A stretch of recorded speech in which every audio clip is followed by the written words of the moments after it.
Hey, this is Alder Militaris Radio. Some more stuff on Alfie Evans. Excuse me.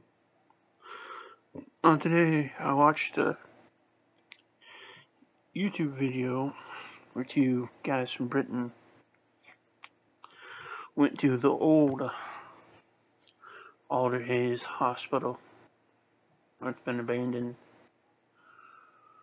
Just looking around, seeing what's all there, talking about the organ harvesting scandal, keeping the remains of the kids after they're dead. Ended up going to the employees' locker room, and they open up a locker.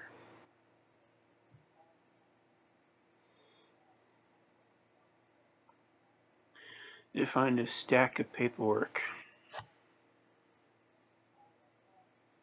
Not that big.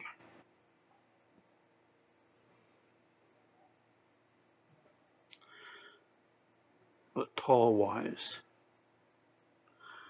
A patient's records.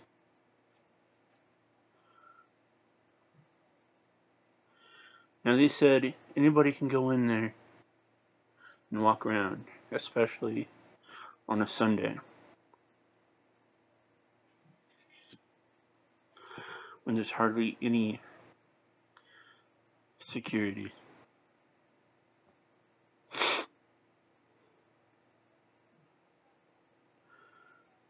One of them was Dad. Other one might have been. It was a creepy 20-some minute video. They were just walking down the hall, seeing what was all still there. It was... paintings were creepy on the walls.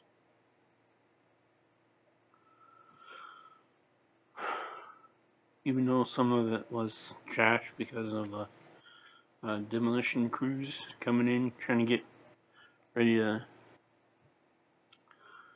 bring it down. The parts where they didn't touch it was gross. Just as if they left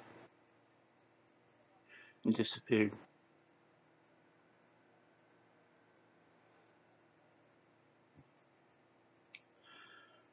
In this one hallway, breezeway, it looks like a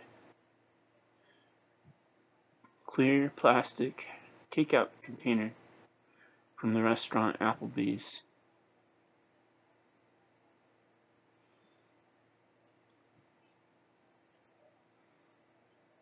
Just sitting there. But what wasn't in there was not leftover food or trash, but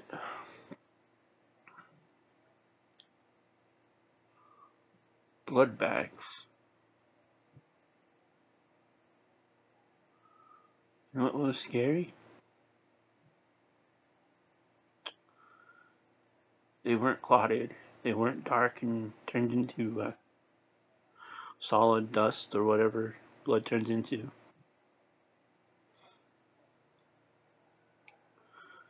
It was still red, well oxygenized liquid, meaning fresh. Now that hospital is supposed to be abandoned.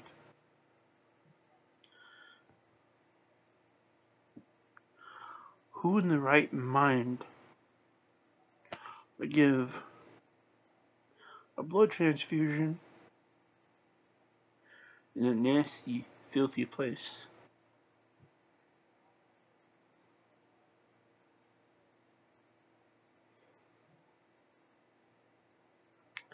No actual doctors would.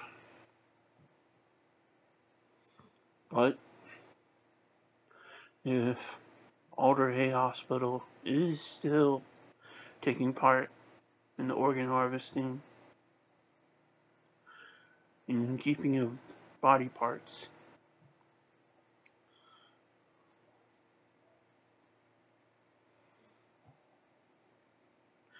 and those doctors aren't in the right mind.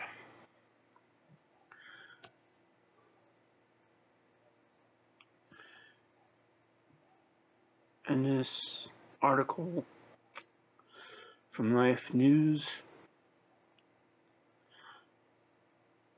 speaks a lot to what is going on in the liberal world, progressive world. The title is really something. Alfie Evans was a victim of the new eugenics, targeting unfit human beings. The opinion writer Dave Androsco, May 2nd, 2018, yesterday at 2:49 p.m. Eastern Time, Washington, D.C.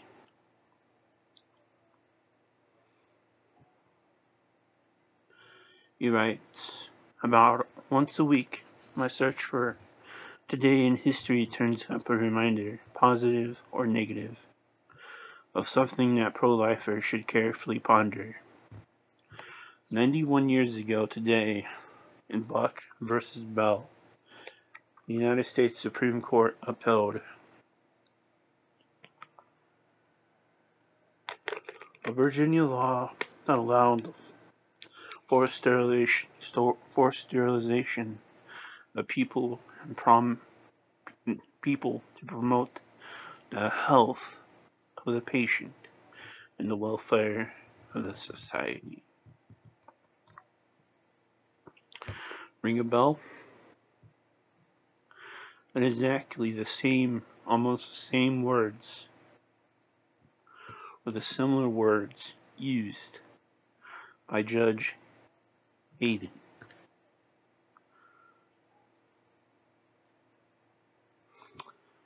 Specifically, the 8-1 decision written by Justice Oliver Wendell Holmes permitted an innocent woman by the name of Carrie Buck to be involuntarily sterilized. Carrie Buck's crime? She was supposedly feeble-minded. As social Darwinist,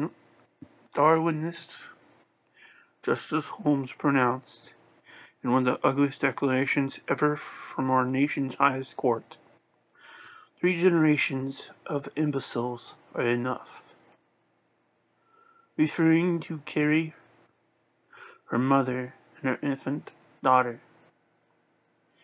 2 years ago, the Washington Post's Charles Lane reviewed Adam Cohen's new book, Imbeciles, the Supreme Court, American Eugenics, and the Sterilization of Carrie Buck. As Cohen shows, everything had to go wrong in the legal system to produce this horror. And everything did, starting with the crooked local process that declared Buck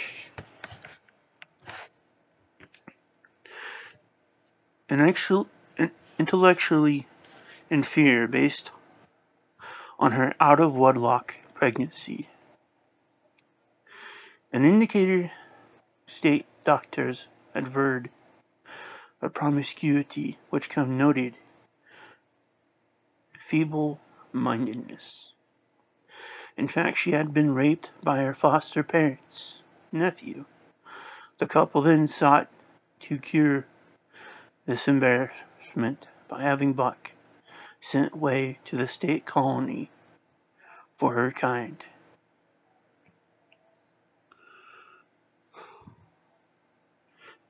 Are you kidding me?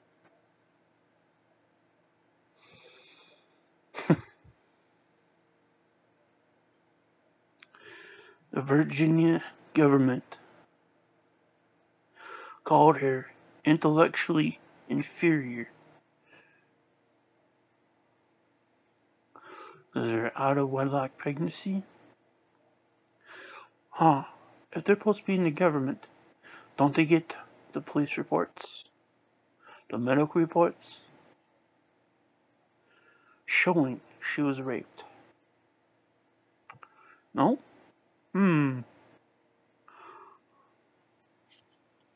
Or did the family keep her silent?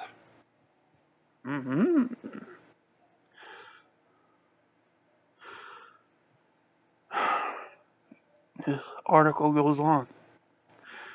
There is a particular poignancy that the anniversary of the Buck versus Bell decision should come just a few days after the death of 23-month-old Alfie Evans.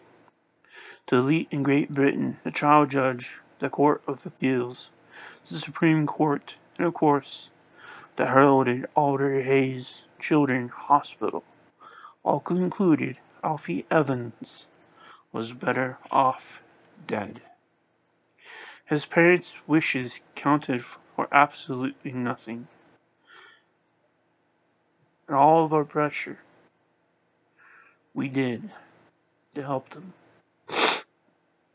Contacting the Italian embassy, contacting Stephen Wolfe, Nigel Farage, Janice Atkinson, of the European Parliament. I heard nothing back except from Stephen when he retweeted my video, which I was just thanking for. His parents' wishes counted for absolutely nothing. They couldn't even persuade the hospital to allow Alfie to go home. Of course, they were too adroit to put it that baldly. Rather than maintaining Alfie on his ventilator, removal which virtually guaranteed he would die, which is not true. The Polish doctor, Isabella Konwagen, said he was not in fear of death. Our Polish member of Order Militaris Catholicus, who lives in Ireland, is working on a transcription of the interview Konwagen did. More to come later today. But was not in his best interest. Justice Hayden, the trial judge, went further. He announced that if they did not take Alfie off his ventilator, it could compromise his future dignity. The connection to Carrie Buck and American eugenics, Lane wrote. At its peak, in the years before, during, and just after World War I, the pseudo-science,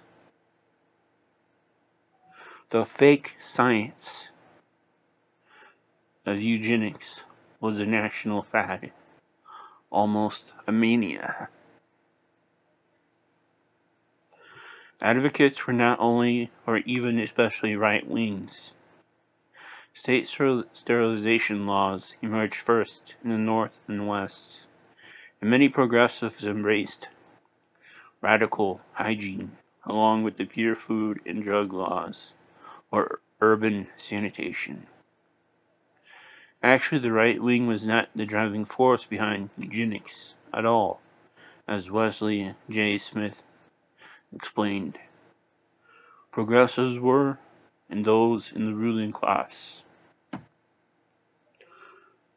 Indeed, the progressive elite and ruling class of the era, almost unanimously and enthusiastically, embraced a pernicious notion with authoritarian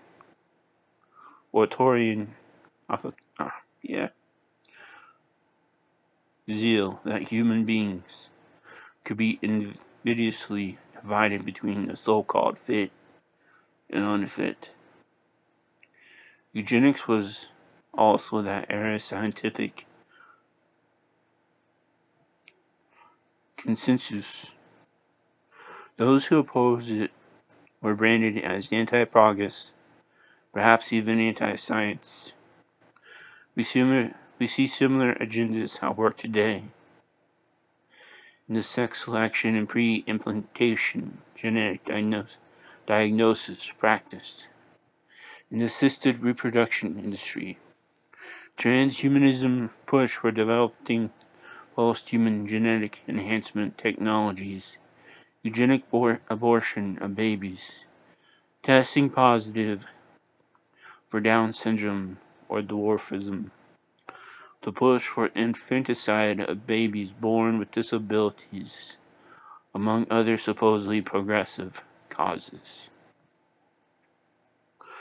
Wesley said it all in his conclusion. These new eugenics ideas will end up as tyrannical as the original version was. Here's why.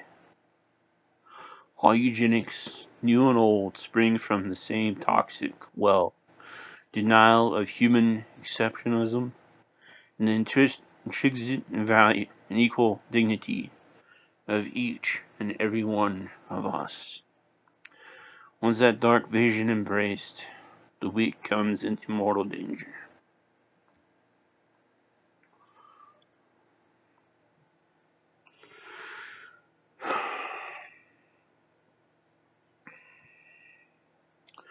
Even Judge Hayden said, "Don't you dare remind me that Alfie is a human being. I know that. But not his type of human being." You know that every single news media outlet was so much concerned about the royal new baby. Whoopee! She and her child got to go home alive.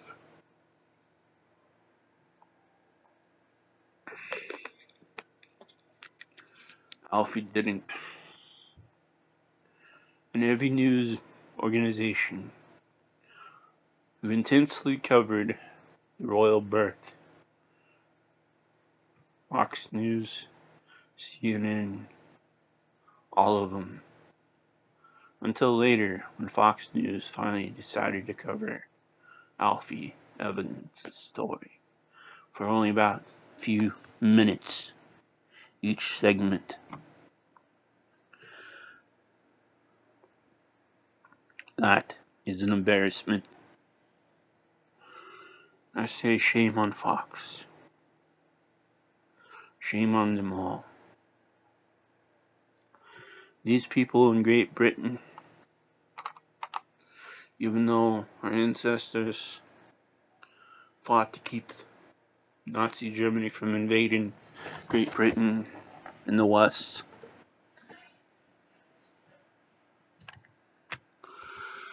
I must tell you, they invaded without a shot. That is what happened. Because their practices brought over to Nazi Germany by Margaret Sanger, used by Dr. Mengele and the SS, now are in mainland Europe, on the island of Britannia, and in the West. So these doctors, can't even call them doctors, but monsters, are following. And the monsters of the German Waffen SS. God save Britain. God save Christendom. Day is full.